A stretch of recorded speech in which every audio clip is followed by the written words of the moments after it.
here's a live look at the Hudson River, and if you are not from New York or you haven't had a chance to visit on a calm day, this is not what it typically looks like. We're seeing the waves, and they're starting to crash ashore here. Now, we are still getting a north wind from the system because we are on the north side of it, but once it nears us, we're going to see more of a southerly flow and a southerly push.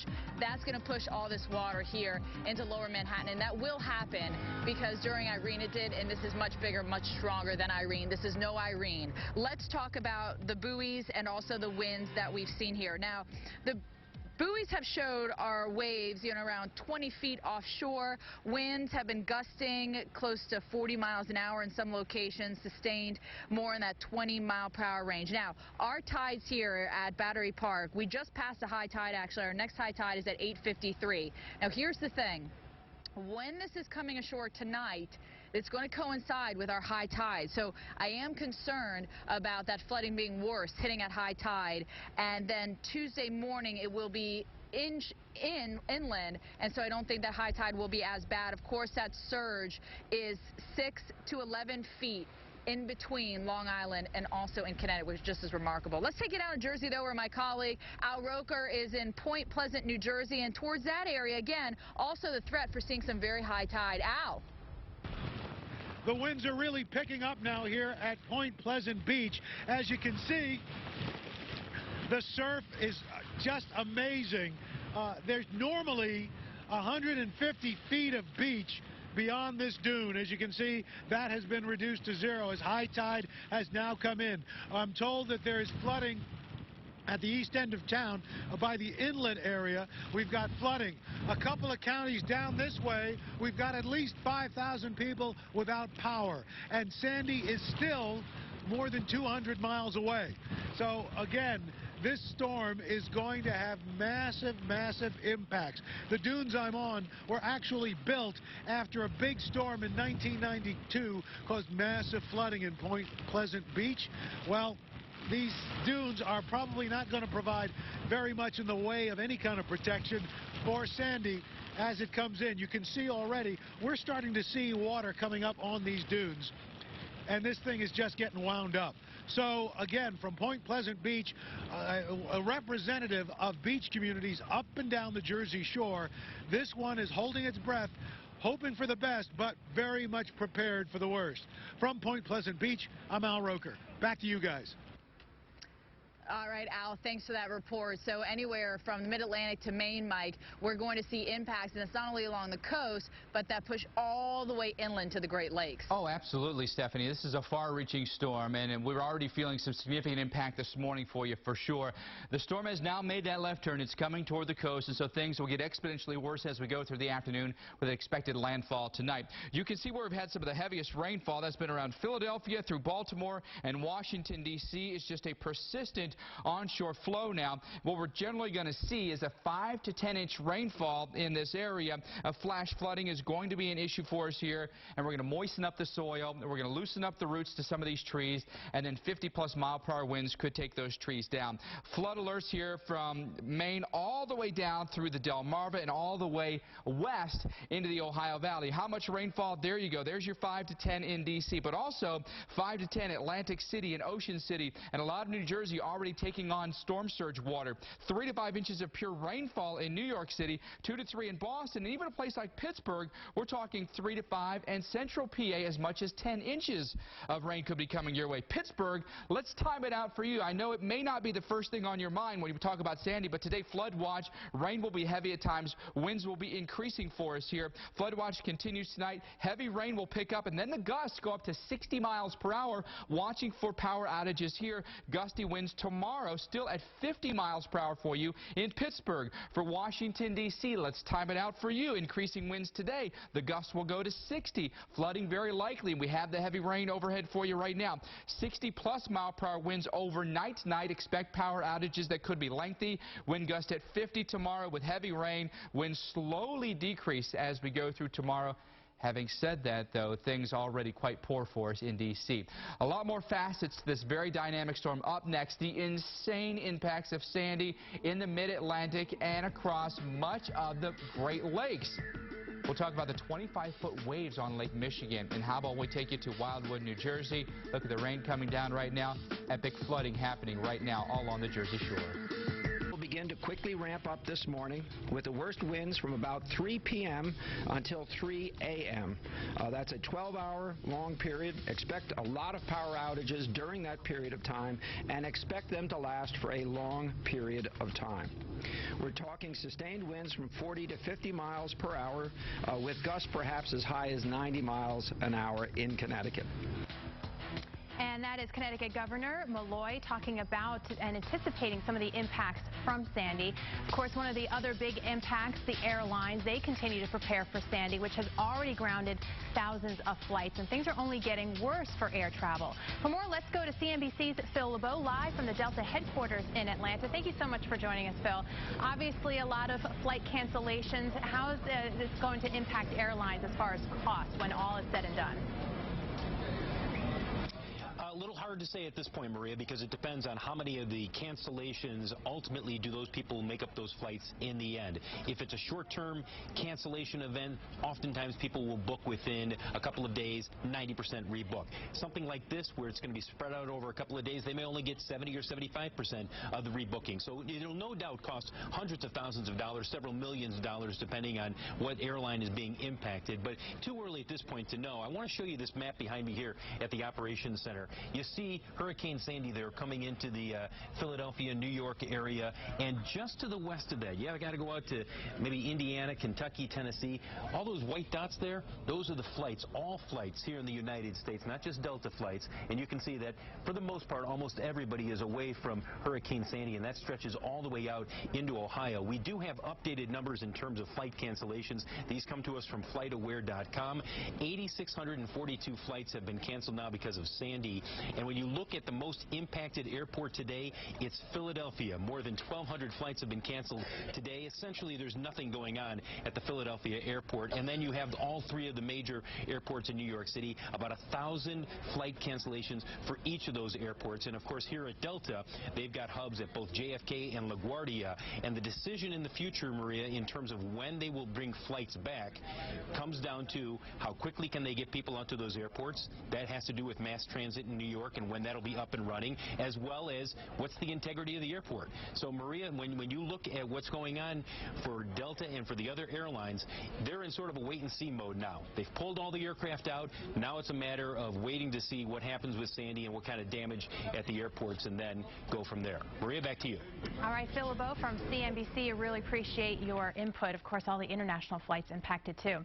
Well, for more on the region's impact from the storm, we're going to send it over to Mike Bettis back into studio. Well, you got to tell you, what's going on here in the Great Lakes is almost inconceivable when you take a look at some of the numbers we're talking about for waves and wind from Lake Ontario all the way over to Lake Superior. Let's run through the maps here because some important tweaks to the forecast this morning.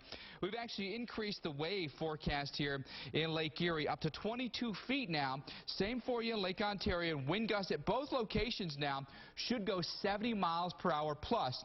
What that means is if you have a boat in dock, get to it today. You've got to get to it right now and get it out of dock, put it in dry dock so that it'll be safe. Otherwise, you run the risk of it sinking. Lake Huron, waves here, 15 to 22 with gusts to 50, okay? But now I'm going to point out one other location here, and that'll be Lake Michigan, because eventually we think we're going to get a northerly component to the wind. And what that will end up doing is really piling up the water here on the south shore of Lake Michigan. And when you're talking waves, 20 to 25 feet, you're talking some of the highest waves that have ever been recorded on that lake. Wind gusts here will be 55 plus miles per hour. We have lakeshore flood warnings all along the southern shore there of Lake Michigan. Winds right now at Cincinnati are gusting to 23, sustained at 14. In Detroit, 14, gusting to 26. And how about Asheville, North Carolina, elevation just over 2,000 feet.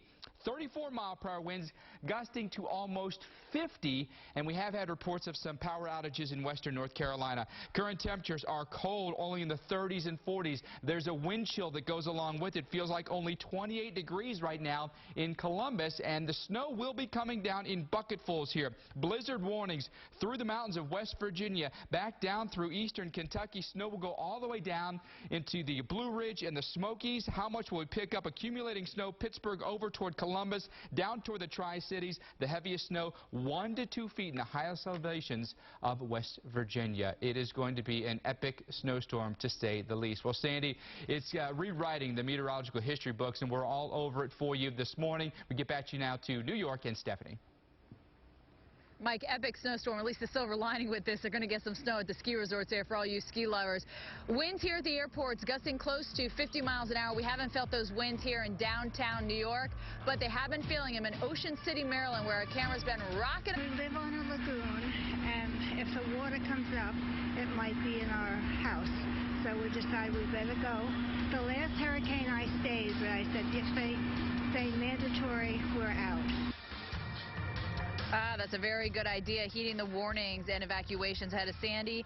And the Red Cross shelters, they're open. You can actually go to the Red Cross online or on your app, and there's a very user-friendly map to show you where all the shelters are located. Of course, you're going to have to walk or perhaps drive to one of the shelters. No one's doing any flying here in the Mid-Atlantic or Northeast today. We want to show you our flight tracker. A lot of times we show you this graphic, and there's flights that are in holding patterns, and it kind of looks like a spaghetti map, or flights are coming in and out. Nothing here. Very little, I should say. There was one flight that I know of that got out of JFK to London this morning, and that's all I'm aware of. But you can see everything is quite far out of the Northeast. Welcome back in to your weather today on this Monday, October 29th. I'm Stephanie Abrams, live in New York City. Mike Bettis and Maria LaRosa are joining me back at the Weather Channel headquarters. And you guys, it's been kind of a very light rain. We haven't been feeling the wind gusts, though. North at the airports, they've seen gusts close to 50 miles an hour, and I can hear the winds getting funneled between the buildings. It's quite loud at times.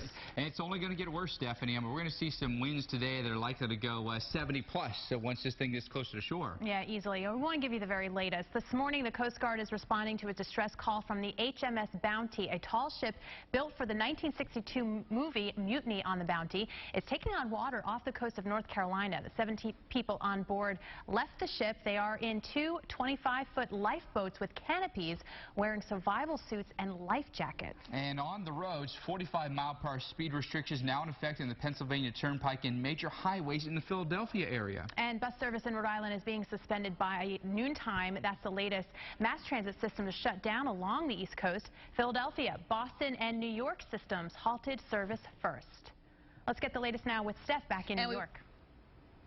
We want to show you what's going on right now with this system, and we've got the clouds, we've got the rain, we've got a Category 1 hurricane that is mashing up with a big trough coming in from the west, and therefore it's going to be a very large system as it pulls ashore. So that's why we could see hurricane force winds for so many people here in New York City. Our winds could gust 70 miles an hour. With Sandy alone, tropical storm force winds extend out almost 500 miles from the center of it. Now, as it comes in, I don't want you to pay attention to the center of the cone, where it's making landfall. You don't have to worry about any of that, because it is going to be so expansive here into the Northeast. Now, we have these timing graphics. You guys are loving them. I'm posting as many as I can on Twitter and Facebook. Whatever I get emailed to me, I post. Here's a few that we want to show you. What's happening in New York, what's going to be happening towards the Delmarva. And basically what's going to happen is, as we head through the day, our conditions are going to go downhill.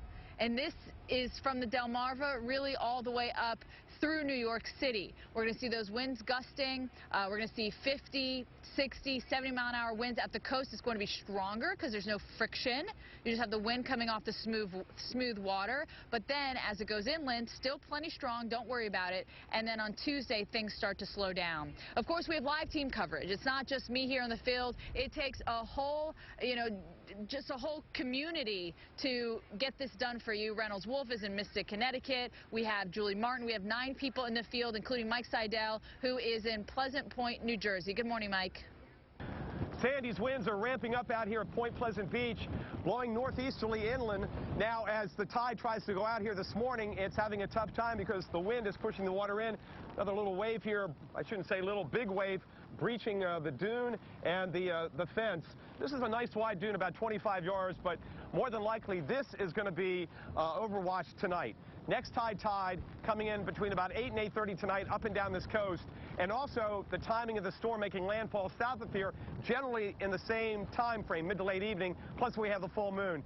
So we're going to get the full brunt of the surge, the astronomical high tide. And remember, the waves are added to the top of the water, to the top of the surge, which is forecast to be as high as 8 feet. Right now, winds gusting about 40 to 45 miles an hour. It's a stinging rain, but it's rained harder. I've been through harder rain through tropical systems, but it's 57 degrees, so there is a bit of a nip in the air this morning here on the Jersey Shore. Back to you. And about the same, Mike, here in New York. Therefore, I have a wetsuit on in order to stay dry and warm. You're looking at the Hudson and whitecaps on the Hudson. The waves have been quite large at times, with the water actually spilling over to where we're located. And Mike and Carl are back at the expert desk. And I want to talk to you guys about the wave heights, because they're higher already now off the Delmarva coast than they were for Irene, which means bad news for everybody, including us where we are. I think we're going to have to head to Midtown. Well, that's a good point. Where she is an evacuation zone, and they ordered the evacuation yesterday. Would you see them, that's evacuation zone A, would you conceive they would have to do evacuations in zone B? Oh, wow. I suppose it's within the realm of possibility, but it's just hard to think about. We've never seen anything like that. I mean, you'd have to go back to the early 1800s. This storm is so enormous. It's been generating enormous waves, 40-foot waves. I want to show you a satellite picture from the University of Wisconsin. Look at this. That's the coast of North Carolina. That's Cape Hatteras. That's Nova Scotia. And that entire area in between is spinning. So an absolutely huge area of wind that's generating these large waves. And here's a look at the area of strong winds that's going to be coming in today. Hurricane force winds starting to come onshore in Delaware, the Delmarva, by this afternoon. That'll continue through the afternoon, get worse as we move towards the dinner hour, and then get even worse in the evening and through the overnight and into very early tomorrow. Another thing I want to show you, and we'll talk more about this in the tropical update, here's a look at the flow from Wonderground.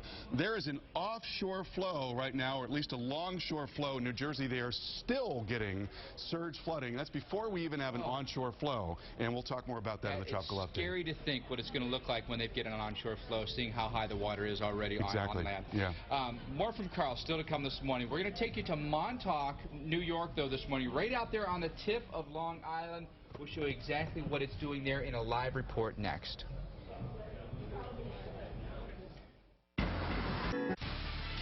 Folks, there are reasons all transit is being shut down. It's dangerous out there and will only get more dangerous over the coming hours. So stay home. Let me repeat that. Stay home. This is the most catastrophic event that we have faced and been able to plan for in any of our lifetimes. We continue to do everything in our power to make sure that we're ready and that our citizens are fully cognizant of what they should be doing.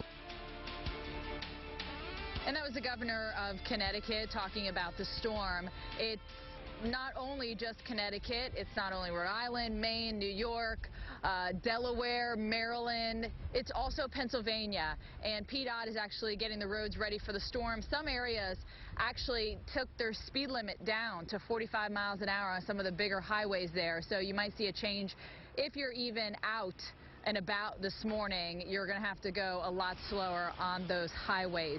Okay, speaking of the highways, we want to head out to Montauk, which is on Long Island, and join Brian Shackman. Usually we go to the Shack Attack for, our business report, but it looks like Shackman, yeah, you're mixing it up a little bit here, buddy.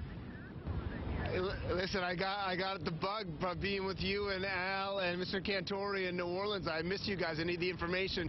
Just for context, we're on the south side of Long Island, so this is the Atlantic Ocean behind me. And as your reports have pointed out before, we're past high tide. We're still about 20 to 30 yards above normal high tide levels. That's really how much it is. And the wind has picked up in the last little bit. I want to give one other piece of perspective before telling you why CNBC is here. If you take a look at this building over here, it's like a bar or grill in the summer, and they stacked up a bunch of sand here to protect it. It's already been eaten away at a fair amount, and it probably won't survive the high tide later this evening. We'll see if that structure makes it through the night. When it comes to Long Island, it actually hasn't been hit by a lot of hurricanes over time. They talk about Talk about Gloria in 1985. The concern here is not so much the loss of business. It's not peak season. The 100,000 in East Hampton is now down to 22,000 in terms of permanent residents, and it's also not about loss of life. We hope nothing like that happens. It's about property damage. Steph, we have people like Jerry Seinfeld. We have Paul Simon. We have tons of famous people. Jan Wenner, who founded Rolling Stone, is building a property right down the road. All of these people have properties here, and on the south side, they're a little bit up from the water. But on the north side, on Long Island Sound, if this trajectory takes its course, a lot of very valuable homes will be in the crosshairs, and a lot of people are nervous, but longtime residents, in fact, are staying out here, and evacuations have not been ruled mandatory at this time. Yeah. And I want you to kind of talk more about your thing, the business. So, like, look, forget about famous, not famous. We got the market shut down for a day. I bet you it shut down on Tuesday. Yep, this is going to have huge economic impacts. I mean, because it's such an enormous storm and stuff's going to be closed for so long. Listen, the last time, it's a great point, Stephanie. The last time they shut down the exchanges like this was horribly, to share this piece of information, was after September 11th. And when the stock markets don't trade, that is not just millions or billions, that's trillions of dollars that don't change hands. And there is no doubt that in terms of lost economic activity, especially in Manhattan, and now with these electronic trading technologies all across the world, there will be a slowdown and an impact, especially from that. It's a great point. All right, Brian, thanks for that, and we'll check back with you a little bit later. Let's go to Mike and Maria and talk about the headlines, because you guys, a lot of people are calling this Frankenstorm, and I'm curious to know what the newspapers are saying on their front pages today. They're vocal, to say the least, and it's a very attention-grabbing front headline. Yeah, and it is all about Sandy. Let's take you to the Philadelphia Inquirer, where they're bracing for the blast. And, of course, you've got inland impacts, and the Philadelphia metro area also includes portions of the Jersey Shore. A lot of folks have Jersey Shore houses, and they're watching this one very closely. You head up to New England, it's the same thing. Rhode Island hunkering down as massive storm nears, state of emergency declared. Yeah, we've got, I mean, a call sounds, stay put, and Sandy bears down. The Boston Globe. I mean, every single major newspaper in the Northeast, their headline is about Sandy, and rightfully so. We'll show you what's happening this morning on the radar, because it's very impactful for you in a place like D.C. and Baltimore. It's been rain all morning long. Right, and we're starting to get some of the new information right now from our breaking weather alert system, including a new peak gust of 53 miles per hour observed at JFK Airport in New York City. Some of the rainfall totals are going to be impressive. 5 to 10 Atlantic City, Ocean City. Big time rain for you in central PA, 3 to 5 for you in New York. What about a place like Pittsburgh? You'll have impacts. What will you see today? Likely a flood watch with heavy rain, winds increasing, and then overnight tonight, winds going to 60 miles per hour. An update with Hurricane. I'm meteorologist Reynolds Wolf coming to you from Mystic, Connecticut, where the rain is coming down, the wind is picking up, and we're going to see more of the same. We can expect this flooding to take place as we get to the afternoon hours and overnight. Could see 4 to 8 feet of flooding in some spots, isolated amounts up to 11 feet, wind gusts topping 70 miles per hour. We're going to have more on that, what you can expect throughout New England, affecting millions of Americans. But now let's send it over to Mike and Carl at the expert desk. All right, thank you very much, Reynolds, here with Carl Parker, hurricane specialist, kind of detailing exactly what's going on with Sandy. One thing that's been impressive is the visible satellite imagery, which can tell you a whole heck of a lot about the storm. Yeah, we have this incredible image from the University of Wisconsin, and this is high-resolution satellite imagery that's also taken every minute, and you can really see the motion here. First of all, you notice the larger motion. This is Nova Scotia, clouds rotating to the south of Nova Scotia. That's Cape Hatteras, so this entire area of the Atlantic Basin rotating. Look at the very fast motion right there. That's near the core of the storm, and there is some thunderstorm activity near the core, but then a lot of it on the north and west side, which is really more typical of a nor'easter, and that's where the heaviest rain is going to continue to be. It'll be on the left side. That's why a lot of it will be coming into the D.C. and Baltimore areas. But you can see that flow in places like Chatham, Massachusetts, and Martha's Vineyard, Nantucket, all the way down through the Jersey Shore are going to get this perfect fetch of water that's going to increase the water and just pile it up. It's going to be driving that water on shore, and we'll take a look at the surface wind flow here in a second. I want to show you the latest on the storm. It's an 85-mile-per-hour storm. We'll get another advisory in 1 hour, so you want to stay tuned for that. Now moving north-northwest to 20, so that much-anticipated northwest component has begun. You can see the clouds moving off in that direction. And here's a look at the wind forecast. Very strong winds moving in now through the next few hours and then continuing to get stronger into the evening and right into tomorrow morning. And I want to show you a depiction. This is from Right Weather, and this shows you not only the force of the wind, but the vector, the direction of wind. So you can see here, this is this morning. Notice the wind flow coming out of the northeast in New England and then coming down out of the north into Pennsylvania and also there into the D.C. area. And then we've had this offshore flow. This is amazing. We've had a water level rise that has flooded parts of Atlantic City, even though the flow is really parallel to the coast right now. So the wind is not driving the water on shore. It's just simply the energy that's being generated by the storm. Those huge waves are being generated, and that creates plenty of what's called wave setup, and that is making the water higher. That's already getting to the coast. How disturbing is that to you, knowing that you're going to get a perpendicular flow of water into the shore, but it's already flooding without that? It's very disturbing, and it's going to be life-threatening, and I'll show you why as we take a look at how these vectors change. And also notice the coloring here that is in red, that's showing you 30 to 40 mile per hour wind. Here we are moving through 11 a.m. going into 2 p.m. this afternoon. The purple coloring, that's 40 to 50 mile per hour wind. The blue is 50 to 60 mile per hour wind, and then you can add 10 to 15 for the gusts in each case. So the wind really coming in here by 2 p.m. this afternoon. And look at this. This is 5 p.m. Look at that tremendous onshore flow that's moving into the Jersey Shore and in Long Island. These are winds of 60, 70, 80 miles per hour driving onshore. So we've already got a water level rise that's occurring there. This is where it's going to become life-threatening and catastrophic along the coast. Also notice the wind direction still coming out of the north, getting a lot stronger in Philly and down into D.C. So be aware of where the large trees are near to where you live. And then even after the storm moves in, here we are, we're going into 8 p.m. and then into 11 p.m. So this is long after the storm, the center of the storm has moved in. We've still got this tremendous onshore flow that's occurring. So this water level rise is not going to be a short-term thing. Even though there could be a burst as the center comes onshore later today, it's going to continue long after that.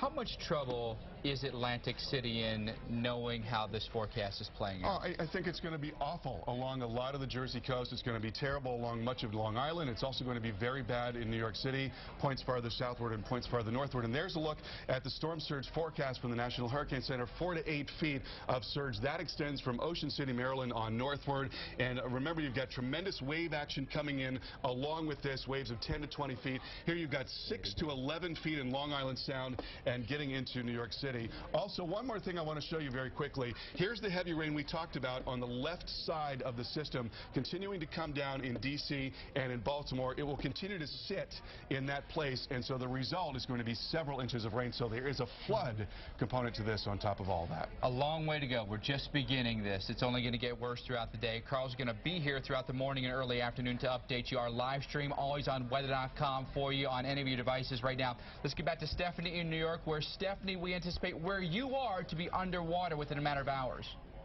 Yeah. You know, we were already seeing those waves kind of crashing over. Those have actually calmed down a little bit here. But I want to show you the Statue of Liberty. This is our perspective. We can see Lady Liberty out there. And now we kind of want to switch it up and show you what Lady Liberty is looking at us downtown. I'm sure you can't see me.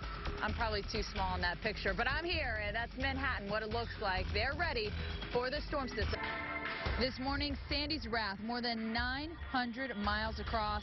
The Northeast squarely now in its sights. This monster storm is poised to make an unprecedented left-hand turn today and smash into the coast. More than 450 million people could be impacted by Sandy, with so many people potentially in harm's way. We have every angle covered this morning, from the path, the timing, the surge, the expected rainfall, even snow. We're talking 1 to 2 feet in West Virginia. It is just unprecedented what we're going to see in the next 24 to 48 hours. Welcome into a special edition of Wake Up With Al on this Monday, October 29, 2012. That is the Statue of Liberty, as I'm meteorologist Stephanie Abrams live in downtown New York. And, of course, we are in an evacuation zone. New York Mayor Michael Bloomberg ordered a mandatory evacuation for more than 375,000 people living in a red zone. If you need the evacuation maps, I have them up on my Twitter and Facebook. We'll have more on that in just a few minutes. But first, let's go to the headlines with some of the latest. President Obama has signed an emergency declaration for New York, New Jersey, Connecticut, Pennsylvania, Rhode Island, and Washington, D.C. By doing that, supplies can move a whole lot faster. This morning, the Coast Guard is responding to a distress call from the HMS Bounty, a tall ship built for the 1962 movie Mutiny on the Bounty. It's taking on water off the coast of North Carolina. 17 people are on board. By the way, we're going to go to the coast of North Carolina with Julie Martin a little bit later. Not only are schools, business, government offices closed, the mass transit system is shut down, the stock market is closed. Last time a storm shut it down was Gloria back in '85. The NASDAQ is also shut down as well. Let's talk about what we are going to deal with here as we head over the next couple of days. As this system moves ashore, and that northeastern quadrant is the most dangerous because you have the forward motion of the storm and also that onshore push. So you get the double push on the north side. On the south side, say in the southwestern quadrant, yes, the storm's moving ashore, but the winds are offshore. So we don't have to worry about surge as much there. We're going to talk more about the surge, the wind, and the flooding coming up because some places could see 8 to 10 feet of water rise. We have live team coverage this morning. We're going to start that off with Carl Parker at the expert desk. He is our hurricane specialist. And Carl, I keep talking about the wind direction is so important with this thing. Right now, we're getting that north wind, so the Hudson is flowing south, but that's going to change direction, and that's when we'll see significant flooding here in lower Manhattan. That is certainly going to make it a lot worse, but what's really interesting is we're actually seeing a water level rise that is independent of that, where the winds are now running right down and along the shore of New Jersey, but the water is coming into Atlantic City. That's because the waves have been so high offshore, and that basically builds up the water. There's a lot of energy that builds up and moves along well out ahead of the storm, and so we're seeing a significant water level rise even before we get that onshore flow. We're certainly getting quite a bit of wind. On top of that, there's a look at the winds now gusting to, look at that, 63 miles per hour in Montauk Point there on the end of Long Island, 40 miles per hour New York City. We've seen gusts over 50. Keep in mind also that the winds will be even higher as you go up in elevation, so at the top of high rises you can add 10 to 15 miles per hour. I want to show you a satellite picture. This is from the University of Wisconsin. That's a visible satellite picture showing the enormity of the system. Absolutely huge system, 1,000 miles from one end to the other, and that is certainly reflected in our wind forecast, and you can see that right here. Tropical storm force winds coming in through this afternoon. There's the hurricane force gusts. They'll be moving into the Jersey Shore as well as into the Delmarva there, and then down into the southern end of the Chesapeake Bay, and then really coming into the 95 corridor later tonight and through the overnight hours and very early tomorrow morning. So a widespread area of strong wind, and I can show you the wind flow here. This is courtesy of Weather Underground. We've got this very strong wind that is starting to get into the area here as we move into this afternoon. This is early afternoon, so it's starting to move into 95. And as we step forward, you can see how the onshore flow is going to increase. And so that's going to be peaking this afternoon. This is looking at 5 p.m. and we could see this surge of water that is even greater than, certainly even greater than what we're looking at right now, coming right into Long Island, right down Long Island Sound, right into the Jersey Shore. So there certainly could be life-threatening conditions along the coast as that moves in, and that is going to continue even after the center of the storm moves inland. You can see how the flow is then coming out of the south and will continue to drive that water up into that area, that confluence between Long Island and New Jersey. So this could be very, very bad indeed. One of the worst storms we've ever seen there in parts of New Jersey and New York. All right, we want to go to Mike Seidel. He's been covering the storm in New Jersey, and Mike, I would imagine that you are going to have to pull back at some point from your location. For sure, based on what you're saying and based on what we know, because the tide, which is still trying to go out, as you mentioned, the wind won't let it do that because the wind's blowing onshore and just this huge fetch. You got winds gusting over 60 in Montauk. That's 500 miles from the storm. Anyway, the water has been coming up into this dune. It's about 25 yards wide. It's a big protective dune for most storms, but this is not most storms. This is a whole different animal, this hybrid monster. So when the high tide comes in tonight, peaks around 8 or 8:30, we're going to be off the dune. The water's going to come over, hit this dune line, and we'll see how far it gets in. Last year we had water into the streets in some parts of town, 5, 6, 7 blocks inland in the streets. Not so much in the homes, but it funnels down the streets. As far as the rain goes, it is raining. It's been raining all morning, not particularly hard. The advantage of being up here, not on the beach like Irene, is we're not getting a lot of blowing sand, so it's a little bit more comfortable from that angle. But it is a chilly day. Temperatures right now at 57, and you've got that wind, which has now gusted up over 45 miles an hour, and you can feel it ramping up as the morning wears on. But again, this afternoon, this evening, tonight, it is going to be just a dangerous, as Carl mentioned, life-threatening situation along the Jersey Shore up into the Sounds, coastal Connecticut. Stephanie, back to you in Battery Park City. Down here, Seidel, in Battery Park, I found Can Man in a quite the impressive dry suit. Yeah. If you're a kayaker, you know what I'm in right now, and that's, you get a chance to go into cold water, and you can obviously paddle through. All right, so I'm gonna throw you in the Hudson and see how good that goes. More on that coming up after your local on the 8th. As citizens, we need you to act prudently. This is nothing to be trifled with. And we are back live here in New York City. And I'm joined by Jim Cantori. He's getting suited up here.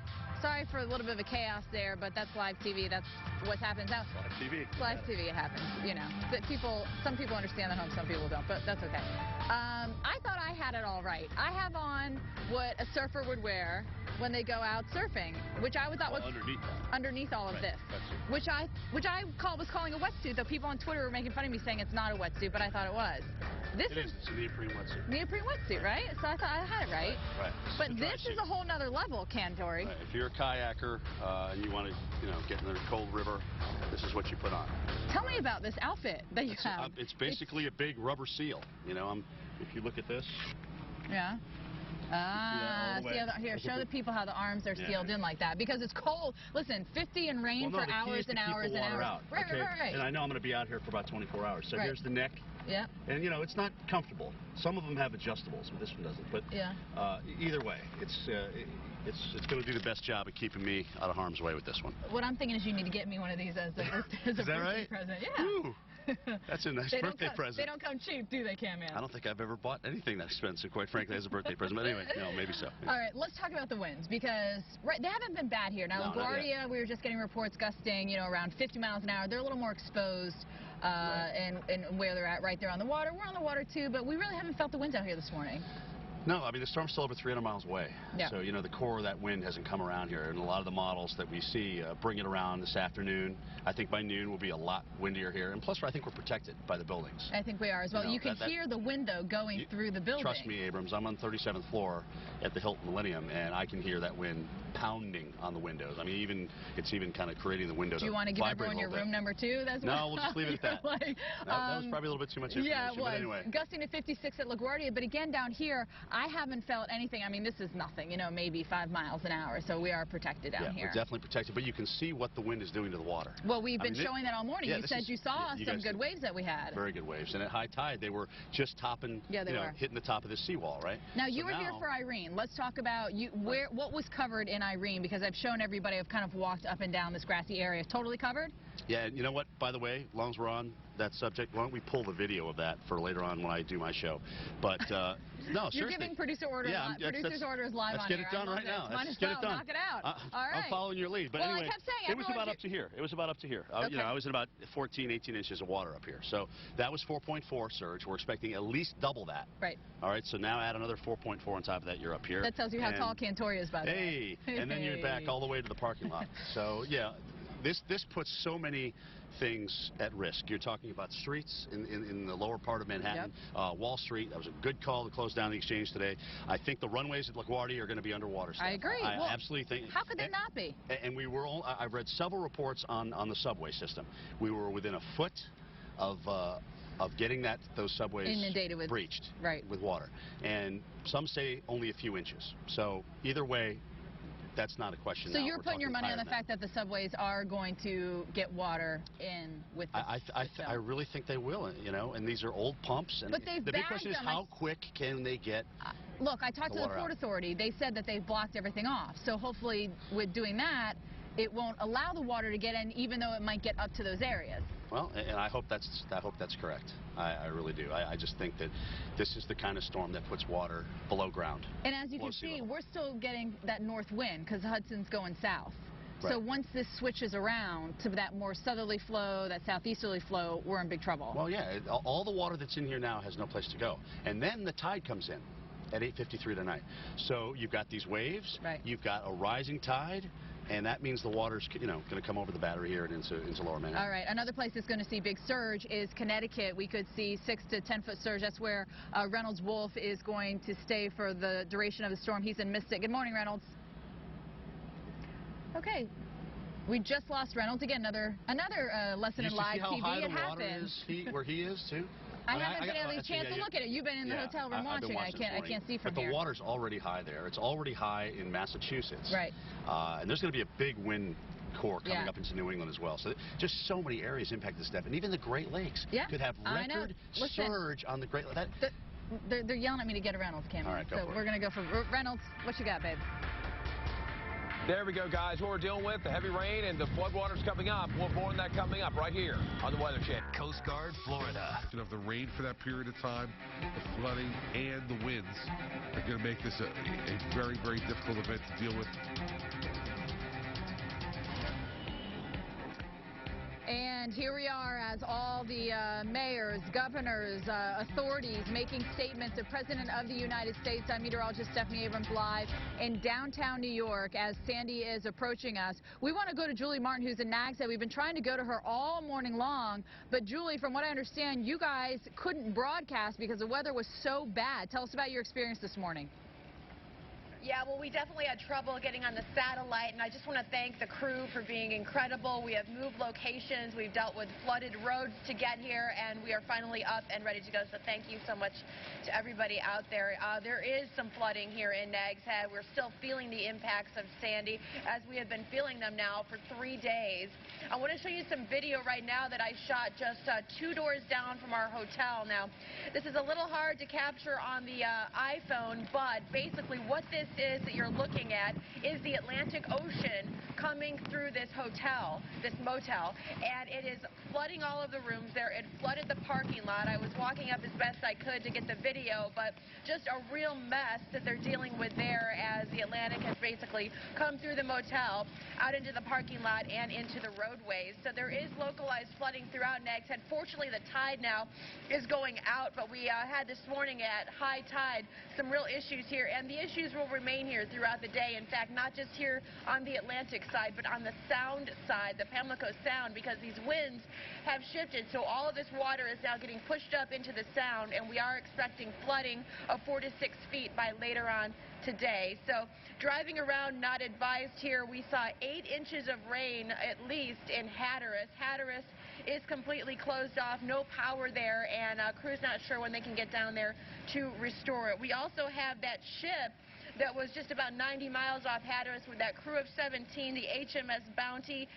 The Coast Guard called in to rescue those folks, and from what we understand, they have been choppered to safety. But it just goes to show you that though the focus now has shifted to the northeast, the effects of Sandy are still wide-reaching, and folks here in the Outer Banks are going to be dealing with tropical storm force gusts at least through tomorrow. So, Stephanie, it just goes to show you what a powerful storm this is. I want to get now, though, to meteorologist Reynolds Wolf, who is in Mystic, Connecticut. And, Reynolds, what are you dealing with up there? Gotcha. Good man. Thanks, dude. Hey, all right, Julie, well, I can tell you the latest we've been getting here has been an increase in wind. In fact, just over the last hour or so, we had to move our live truck because the wind started picking up. And folks around America, just to give you an idea, a little bit of inside baseball. When you have the strong winds, you can have a dish on top of our satellite truck, which transmits the signal into space to the satellites, where you can get down to your homes across America. When you have the strong winds, it disrupts the signal, and we have to move.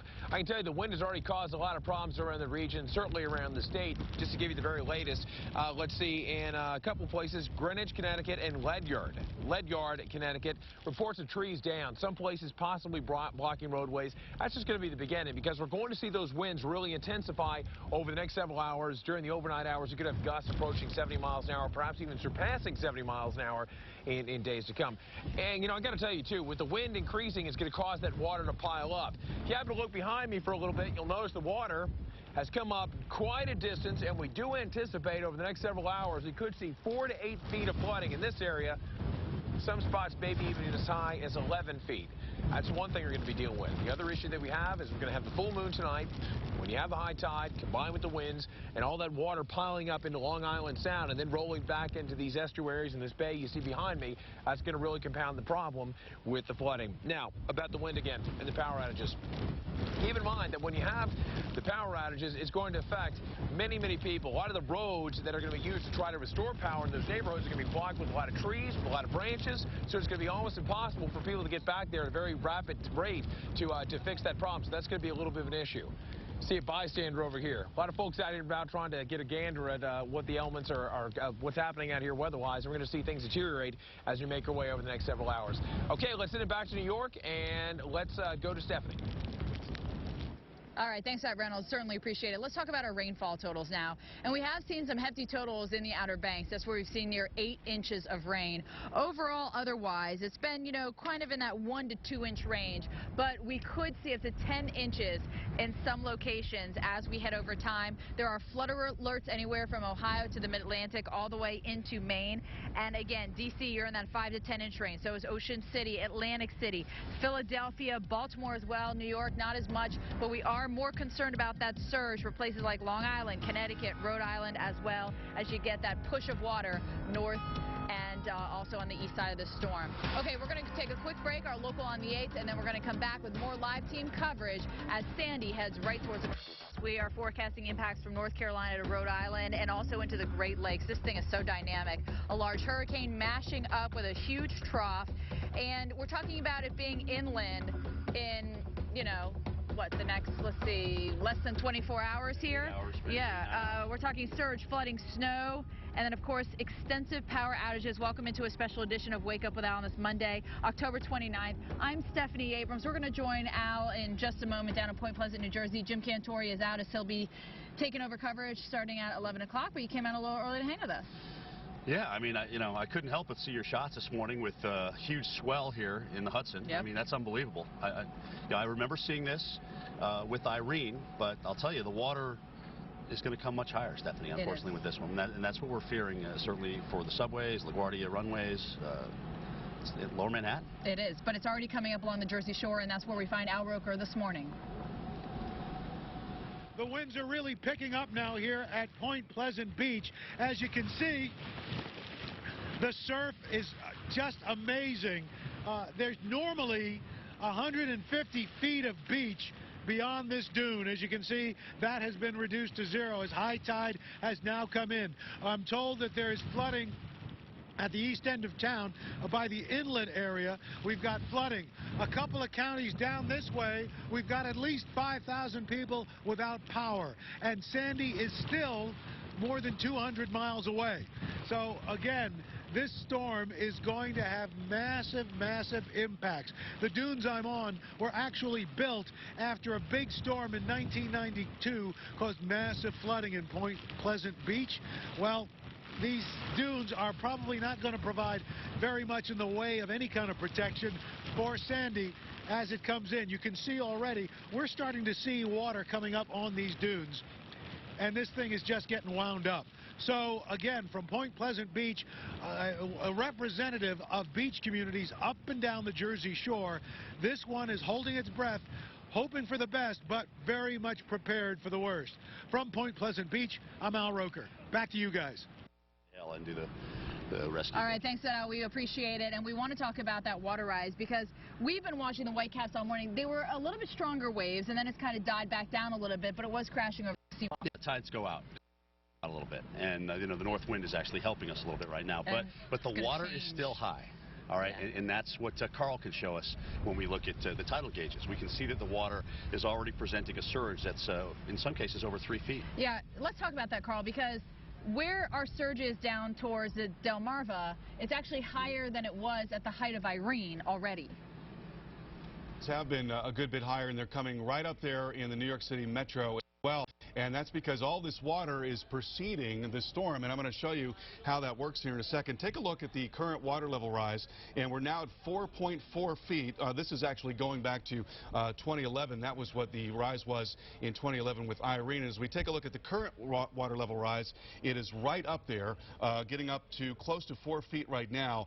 And I want to show you the satellite picture to get a look at, there you go, 3.8 feet in the battery is where we are right now. So already we are getting to the point where we're getting closer to what we saw in Irene. And I want to show you the satellite picture to explain how this is working. This is from the University of Wisconsin. You see the incredible size. If you look closely here, there is Nova Scotia. That's Maine. There's Massachusetts, Long Island, New Jersey, and we go down into North Carolina. Oh, by the way, we've got a new advisory on Hurricane Sandy. It's now a 90-mile-per-hour storm. The pressure has dropped to 943, and it's now moving north-northwest at 18 miles per hour. We'll show you that graphically in just a moment. So as we look at this satellite picture, there's this tremendous area of wind that is driving off to the north and to the west. Here's the big circulation. So here's the area of wind that is pushing towards the coast. And what that's been doing is it's been piling up the water, and that piling up that is already racing out and ahead of the storm, such that even though the wind is now coming out of the northeast and out of the north in this fashion, even though the wind itself is not pushing the water, we're already seeing the results of the pushing that occurred earlier now reaching the coast. And that is only going to get even worse. We'll take a look at this graphic from Weather Underground, and you can see as the center of the storm comes ashore, you've got all that piling up that's occurred already, and then that's going to be maximized. This is showing you 5 o'clock this afternoon, coming right into this area where the geography creates a confluence, and that is Long Island and New Jersey, and that's why we think the surge could be catastrophic in those areas coming up later today. Let's go to Mike Seidel right now. He's been stationed on the coast in New Jersey, and Mike, it's going to get a whole lot worse there. And talk about the water rise, I took another look at the Sandy Hook tide gauge. We were talking about that yesterday. We were pretty confident it was going to break the record set by Hurricane Donna, 1960 at 10.1 feet. Last year, Irene was 9.8. Well, it's already up about 9.5. The tide is going out, though, so it'll probably hover or drop a little bit. But then, as the next tide comes in this evening, coincidentally with the storm coming on shore in the full moon, and no doubt in my mind that we're going to set a new record for the highest water there at that gauge up the coast there at Sandy Hook, New Jersey. Stephanie and Jim, that's going to bring the water up towards you guys. And, you know, last year, Jim, I know it got up to that park bench, I believe. You can correct me if I'm wrong, but I'm assuming that it's going to be higher than that this time around. No, you're absolutely right. In what Mike's talking about in terms of the park bench, let's just take a look at it. Here's the park bench. This is about where the water was, Steph, right up and through here. So that's the surge component was 4.4 feet, and as Carl was saying, we've already been at 3.1. So that water's already risen, even with the northerly wind. What's incredible is the Long Island Sound between Long Island and Connecticut, you know, getting 8 to 10 foot surge up in there. Going to be, it's all going to depend on the wobbles and where exactly it goes and the wind direction exactly. Of who's going to get what exactly. Right, but there's such a long fetch. It's almost, I mean, everybody's going to get surged. The only saving grace is it's moving quick, I will say that. Well, unfortunately not quick enough for a lot of people. That is true. Once it releases here, it's still got the Great Lakes to go. That is very true. Weather.com for updates. We'll be right back. Until I got up here and I saw everything boarded up and feeling this kind of wind already. I think it's going to be bigger than some of us are realizing. I think a lot of people are realizing now that this is the real deal, which is what we've been trying to tell people for several days, but seems like a lot of people are prepared up and down the East Coast, or at least they're aware of it. I think so. I mean, you know, the computer models have been all over this for a week now, and as much as it's been difficult for us as meteorologists to kind of believe this left hook, that's happening. The Euro called it how many days ago? The Euro called it big time, and you know, Sandy is on final approach to the Jersey Shore right now. That it is, and it's already brushed by the North Carolina coast, and we want to check in with Julie Martin. Yeah, Julie, are they getting now sound side flooding with the northwest wind there? It's beginning, Jim, but right now it's not a big issue. They're really worried about it later on this afternoon and this evening, but it's slowly making its way up the Sound, and I would anticipate by this evening it's not going to be a good situation there on the Sound side. Not a great situation on the Atlantic side either. You're taking a look now. The tide is finally going out, but every once in a while I'm not going down there because it's too dangerous. We're getting hit with some pretty good waves. In fact, this morning we had issues, as you know, getting back on the air. We are still seeing some gusty conditions here, though the winds have died down and made it an issue for our satellite trucks. So we did have to move locations. And as we were making our way here, I want to show you this video now that I shot off my iPhone. This is a hotel just nearby where we were staying, and I noticed on the other side of it, it looked like the Atlantic Ocean was, right at its back door. We went to the front part, and there it was spilling into the parking lot, into the rooms there, and unfortunately just inundating that hotel. So we felt bad for the folks there. Looked like everyone had pretty much gotten out, though. And then as we made our way on the roadways trying to get here, we also encountered some road flooding. So certainly some intermittent problems here in the Outer Banks, and we are still going to be dealing with tropical storm-like conditions here, at least the winds through tomorrow. Again, just goes to show you the size and the power of Sandy, even though it's now heading to the northeast, where Reynolds Wolf is now in Mystic, Connecticut. And Reynolds, are you seeing the winds pick up there at all? Oh, no question about it, Julie. We've seen them really intensify just over the past couple hours. Actually had to move our live truck. We had some issues, too, with the wind, just like you did down the Outer Banks. What we've been seeing here is an increase of moisture, a lot of rain. There's going to be more where that came from. The Sandy truck's more to the north. The wind is also going to move up a bit, too. Hey, let's switch gears a little bit. If we were able to get in a boat and go right across this body of water, right past those posts, right past the birds, and where you see those big boats, if you were to make a sharp right turn, that would take you all the way back to Mystic Seaport, where we were yesterday. And at Mystic Seaport, we had a lot of sailors that are out and about doing everything they possibly could, just try to keep those boats secure. But also people in the town were actually going to the hardware stores. Take a look at this video of the hardware stores.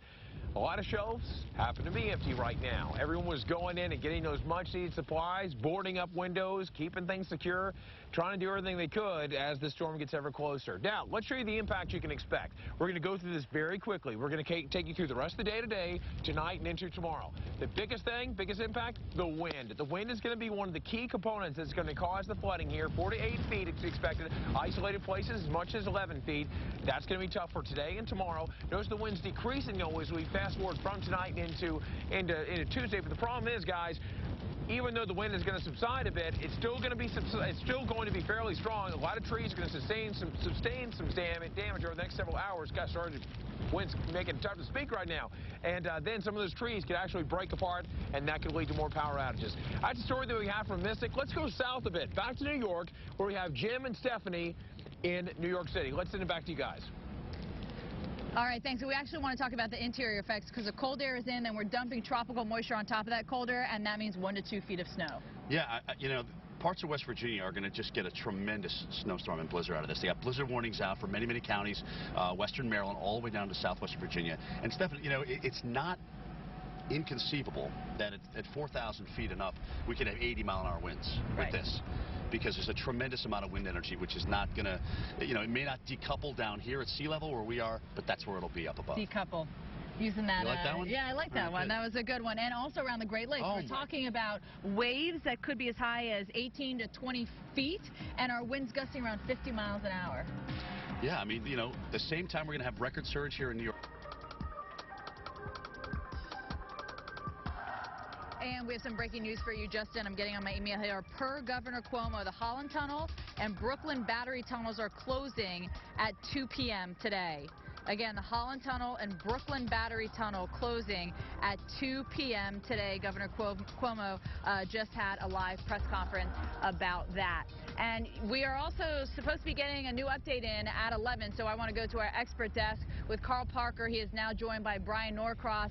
Guys, have we gotten that update in just yet, or they wait until the top of the hour? No, we do have the new advisory in. The storm is now a 90-mile-per-hour storm, and all along we've been talking about the threat from the size of the system, the duration of this event, but now we've got even more concern about the intensity near the center of the storm. We were talking about the possibility of the storm intensifying as it got over the Gulf Stream here and the atmospheric conditions came together, and what we are seeing is a worse storm than we have been predicting. We've been predicting this incredibly extreme event, and now what we think we're going to see is the worst storm ever in some locations. Now, not everywhere that we're talking about, right? Yeah. But having this hurricane intensifying in the middle of this nor'easter.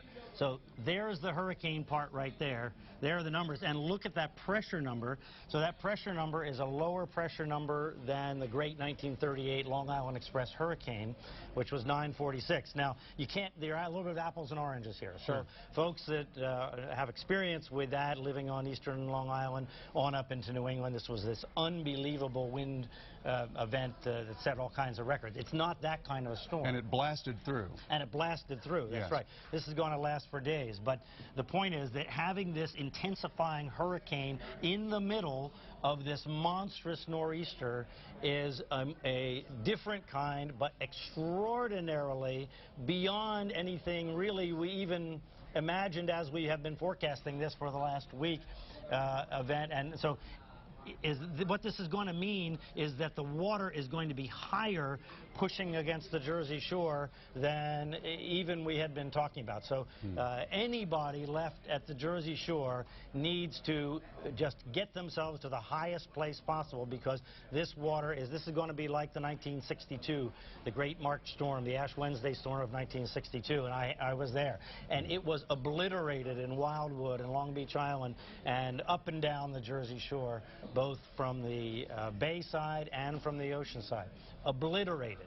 So this is going to be just a stunningly spectacular event in the worst possible kind of way. We have an image here. This is actually a loop from the University of Wisconsin, and it's high-resolution visible images and rapid scan, so we're getting an image every minute. So you can see here, Brian, the core that looks very much as tropical as it ever does. Yeah, this is actually stronger. This thing here is a stronger hurricane than we have seen with this storm. I mean, and then we have this monster nor'easter of epic proportions surrounding it, right? So we have both storms going at exactly the same time. So who gets hit by this hurricane part, which looks like it's going to be the Jersey Shore, is going to have everything that comes with a hurricane. Yeah. Everybody else is going to have everything that comes with a monster nor'easter and a part of the hurricane.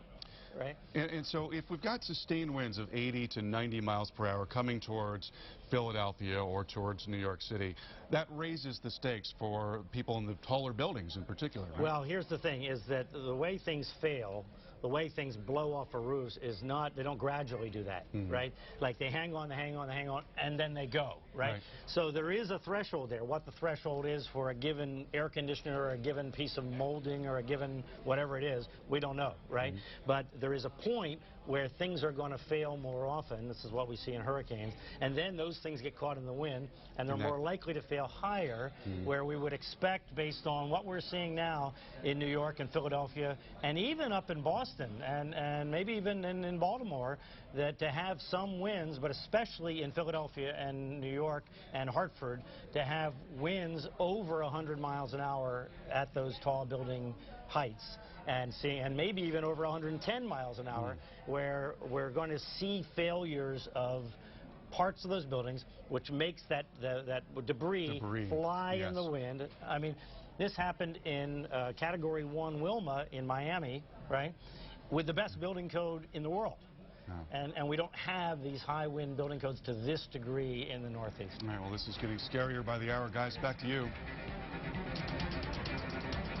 All right, guys, thanks for that, and I'm going to pass the stick mic, as we call it, to Jim Cantore, and he's going to take it from here. We got a long afternoon. We're going to cover this for you. Again, a big question tonight is how high does that surge get at 8:53? We'll be here. Why do more emergency workers everywhere trust? Right now, the Northeast racing for what could be the storm of a lifetime. Sandy is a dangerous and potentially life-threatening storm, and it's taking aim on the coast.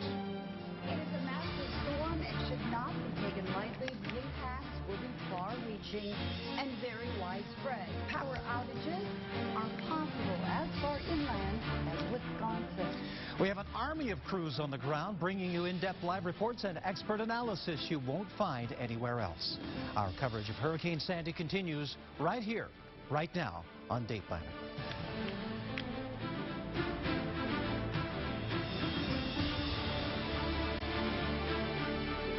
Well, a good Monday to you. Thanks for joining us on this extended edition of Day Planner. I'm Nick Walker. And I'm Heather Teschen. Hurricane Sandy strengthening and taking aim on the Northeast. Preparations should already be made. Now, we are just hours away from landfall, but conditions will continue to deteriorate. All right, Heather, it looks like we're having a little microphone problem there. The National Hurricane Center just released its latest advisory. Here it is. Now, Sandy has strengthened 90 miles per hour.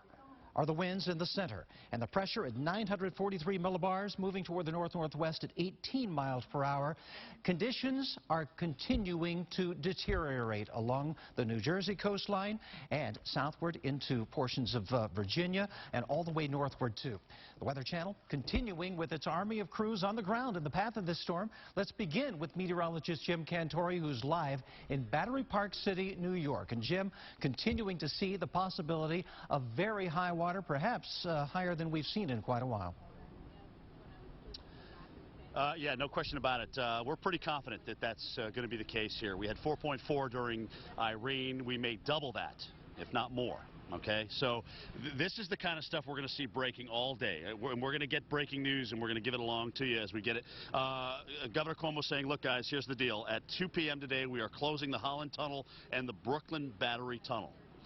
So transportation, again, mass transit closing down last night. Now you've got, parts of roads and tunnels that'll be closing down. So underground is obviously going to be an issue here. We could easily get some water into those tunnels, especially if a heavy rain comes through, plus the water rise, which is already over 3 feet. So we're already just under a foot, or just a little over a foot, I should say, of where we were with the max surge from Irene. And you can see behind me here, the Hudson is absolutely a wash tub out there. Huge swell with this north wind just kind of rolling down here. The Statue of Liberty, at times, because of some of the heavy rain and mist, was not seen, but it's seen pretty well now. There's Jersey City off in the distance as well. But it's not that often that you see the Hudson certainly look like this. But what you would normally see on a normal day is a lot of boat traffic out here. Taxis, people heading out to the ferry. That is pretty much non-existent today, as it should be. So let's talk about some of these elements here that'll be coming on through. We've got, again, rain that's pushing onto the north, very, very heavy rain. Some of this rain will be at times, so we think tonight, 2 inches per hour. And then the maximum impacts for New York City are going to be tonight. The first area of focus will be that high tide. How high are we going to get here at the Battery? Is it going to be something that, we haven't seen before? Could it be record-setting? As the National Weather Service in New York City suggested yesterday, that's a very good possibility. We have to watch that. And it's not just here. Again, you've got all of Long Island. You've got the entire Jersey Shore, even into New England, that is seeing this water rise, which will only go up, certainly, as this storm comes ashore. All right, let's talk about these impacts. Carl, one of the things that's, I guess, a little unclear to me at this point is, what do you think the winds are going to be? I mean, are we going to be able to mix down those stronger winds toward the surface, or what? Well, it's interesting that the storm is getting a lot stronger and still showing a lot of tropical characteristics right around the core. There's this big burst of convection, and it's within that the winds are 90 miles per hour. So at this point, you'd have to say that it's possible that we see sustained winds of 80 to 90 miles per hour near the core of that storm as it comes in. Certainly the winds are a lot stronger as you go up in the atmosphere, but that is within the realm of possibility. Now, already the winds are getting very strong along the coast, gusting now to 40 miles an hour at Wallops Island, 37 in Atlantic City. We've had a push of water already and some coastal flooding that has gotten pretty far inland in parts of Atlantic City. Winds now gusting to 57. They've been over 60 at Montauk. We're getting reports now of trees coming down on Long Island, Nassau County. Also some coastal overwash there, some coastal flooding. Winds now gusting to 34 in New York City. Look at that in Boston now, gusting to 66 miles per hour. That is more than enough to bring trees down, and that is only going to get worse as we go through the afternoon. So here's a look at where the wind field, the area of strong winds, is going to be at noon today. You see this huge area of tropical storm force wind, and then you've got this larger area of winds gusting to hurricane force, and then the hurricane force winds right around the core of the storm. And in fact, I want to show you the satellite picture. This is from the University of Wisconsin. So you've got this tremendous storm, this tremendous circulation that's occurring, but right in there here, that is the tropical system that is coming in, and you can see the bursting of convection that's going on there. That is the system that's the part of the system that's going to hold the strongest wind, the strongest sustained wind. So as we go back to the wind forecast, you see the storm moving in through the course of the afternoon. Those hurricane force gusts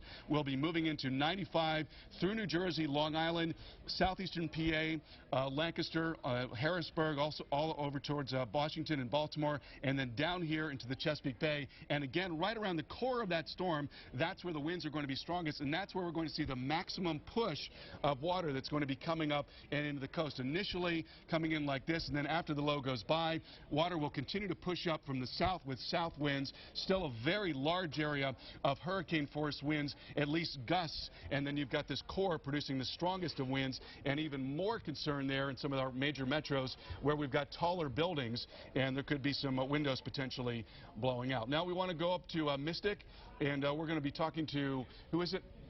To Reynolds Wolf, and he is in Mystic, Connecticut. And Reynolds, the surge forecast in this case is higher than it was with Irene. This could be worse than it was with Irene in that area. Yeah, it's mind-boggling, isn't it, Carl? You know something else too is you got to compare these systems, from one to another. I mean, you compare it, say, for example, to Hurricane Charlie back in 2004. When that thing went along the Florida coastline, they made that right turn at Punta Gorda, then went up the I-4 corridor. It did so fairly quickly. This is going to be an entirely different animal. We're talking about a monstrosity. This thing is huge. You've been talking all morning long about how big the tropical storm force wind field is. We're talking around 400 miles, and when that comes chugging up in this direction, we're going to see, again, as you mentioned, all that water piling up due to that heavy wind. Could see anywhere from 4 to 8 feet of flooding. Already we've seen the shoreline come up, but also isolated amounts of flooding exceeding 11 feet. Then you have the wind knocking out some of the trees. We already had reports of trees down in the area, and with that, power outages are all but a certainty, where we could see millions of people without power in the region, and that could take days, if not weeks, to clean up that mess. That's the latest we have. Now let's send it back to the studio and Heather. Heather? All right, thank you so much. We appreciate it. Reynolds Wolf again reporting from Mystic. And, I hope you are prepared already, because we are going to see some serious conditions coming down here. Is to all people across the eastern seaboard, mid-Atlantic, going north, that you need to take this very seriously. And President Obama advising residents to take the storm seriously. And it looks like folks are. Store shelves in the Northeast, they are empty now. People have been stocking up on water and non-perishable foods to get them through the storm. And welcome back to our continuing coverage of Hurricane Sandy. This is a massive storm spanning nearly 900 miles. Just amazing to see it on the satellite known as GOES 13 satellite. Clip shows Hurricane Sandy as it moved out of the Bahamas and over the eastern seaboard. This animation was prepared by the NASA GOES project at NASA's Goddard Space Flight Center in Greenbelt, Maryland. And we want to head now to Eric Fisher, and he is in Narragansett, Rhode Island. Eric? Hey there, Nick and Heather. Actually, I have no earpiece here, so I'm sorry I didn't hear your lead in, but my producer let me know that it's time to talk. And what we have to talk about today, of course, it's a big storm moving in that has gathered the attention of a lot of people here in Narragansett, Rhode Island. The surf is way up. We had high tide earlier on this morning. Now it's headed back out to sea, but even still, that is an angry Atlantic Ocean. A lot of the people who are here live just up the street or in all the hotels, inns that are around, walking on down for the time being, as rain is not a huge factor here. Rain is what usually scares people away from the coastline when you have a landfalling system, and that won't be a huge problem here in Rhode Island. It's the surge and the winds that are really going to start to crank later on this afternoon. So for the time being, we've been seeing a few of these waves starting to come up over the seawall, and if you look closely, right by the edge of the sidewalk here, you see all the foam that came up earlier this morning with that first high tide cycle. The road itself here is closed, and quite a few of the roads are shut down. We talked to the governor of Rhode Island a little bit earlier on today, and they have plans in place to shut down most of the transportation. A lot of local roads are going to be closed down as well, and that surge flooding that we're really concerned about is going to peak tonight.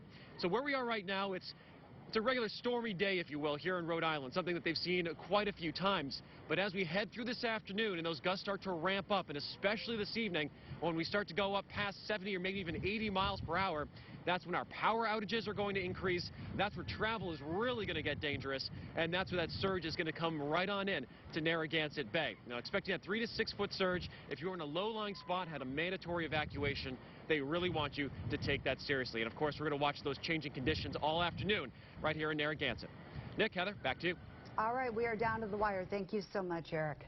And we are down to the wire on the coast there of New Jersey as well. We want to take in now live to Mike Seidel, who's watching conditions continuing to deteriorate there near the coastline. Mike? Yes, that's right. These winds are ramping up. You can feel a noticeable difference since, say, 3 or 4 hours ago. I'm watching the flagpole here, and there's no flag on it, but it's just wobbling. Look at it wobbling back and forth in the wind. But more importantly, look at the surf out here. Just jaw-dropping, this surf, 10 to 12 footers. Now, the tide is going out, as Eric mentioned, even up there. It's going out, but we're still getting waves up to the fence, up to the dune. Now, normally, on a typical summer day, you've got about 150 feet of beach. You've got nothing right now, and we're losing sand. We're losing depth due to the erosion. Now, the next high tide is the key, because that's going to be the real bellwether of these tides as far as the worst. It's going to roll in here. Oh, look at this now. Another wave just came up behind me, and the tide is supposed to be going out. That shows you the force of this wind, long fetch, piling up the water. Again, back to the next high tide this evening between about 8 and 8:30 up and down this coast. That is going to do some serious damage more to the beaches, to these dunes. Big protective dune here at Point Pleasant, and that's holding the water back right now. But with Irene, we had water going down the streets, and this is going to be worse than Irene. In fact, on Arnold, it went within about 2 blocks of the railroad tracks, and everybody east of those tracks out to the beach under a mandatory evacuation. Expecting that surge approaching 8 feet, worse than Irene. By the way, up at the Sandy Hook tide gauge I checked that a little while ago. That's going to break a record, an all-time record tonight. Hurricane Donna set the number 10.1 in 1960. Last year with Irene, it was 9.8. We've been up above 9.4. High tide tonight will blow that 10.1 literally out of the water. So we watch the surf come up, Heather and Nick, and the winds ramp up. Once those winds start gusting 60 to 70 miles an hour, we're going to see a lot of power outages, not only here on the coast, but inland. We'll be anchored here, and we'll head a little farther west as the water comes up later today to be safe. Back to you. All right, thank you very much, Mike. And as Mike mentioned, you know, even the inland areas need to be prepared. This is not just on the coast where we're going to find this. Right. In fact, as we look to the areas that could see power outages, everywhere that you see that red, that's where they're likely. And, you know, there have been some studies done actually thinking that there's going to be about 10 million customers that lose their power because of so many people. Nick, you also can imagine it's going to take a while to get everybody back online. Yeah, don't expect to get your power back on, you know, just within a matter of hours. This could be days, and maybe some cases weeks. Yeah, and hopefully, you know, folks listened when we said get those flashlights, batteries, NOAA weather radio, so that you can be prepared, because they might not have access to us, depending on, you know, their equipment. You know, without electricity, you're really cut off without those battery-operated radios and such. Here in Connecticut, expect those wind gusts to be above 60 miles per hour today. We'll have significant water rises there along the coast, and the rain is going to be heavy, too. 70-mile-per-hour plus winds could be felt here in Connecticut tonight, and that would be enough for power outages, no doubt about that. The wind's not decreasing until tomorrow. And, you know, for folks that have iPads, change your email settings, and also the lighting, it'll make your battery last longer. And welcome back to our continuing coverage of Hurricane Sandy, the storm making its presence known along the East Coast. You can see here, this is video from Rodanthe, North Carolina. Rodanthe and rough waters tearing down part of a beach home, and unfortunately we could see more of the same as Sandy heads toward the northeast. In fact, big concerns about some of the various places that we are watching. New York City, for example, looking at some of the timing here and what we're going to see today, we've got wind gusts. They're going to exceed 70 miles per hour. So we are talking extremely strong winds. And keep in mind, if you're in a high rise, they're going to be even stronger the higher you go. And also, we've got a significant water rise. That rain will be heavy at times. So that's one spot we're watching. But, you know, you look too ahead as we go through tonight and tomorrow, and we've still got a lot of action coming at us. It's going to be a system of long duration. Now, I want to tell you, too, as we take a look at New Jersey, that already we are looking at areas like Atlantic City underwater. This area already having significant problems coming in. And already, by the way, Nick, in shelters in New York, there are about 3,000 people or more that are in shelters. And looks like that's where they're going to be staying for a while, too, as this is going to be a long-term event. Hurricane Sandy poised to affect tens of millions of people from the northeast coast all the way to Chicago and into the Great Lakes. Thank heaven for the hurricane hunters. The U.S. Air Force hurricane hunters have been out surveying this storm. Lieutenant Colonel Rich Harder is on the ground right now in Savannah, Georgia.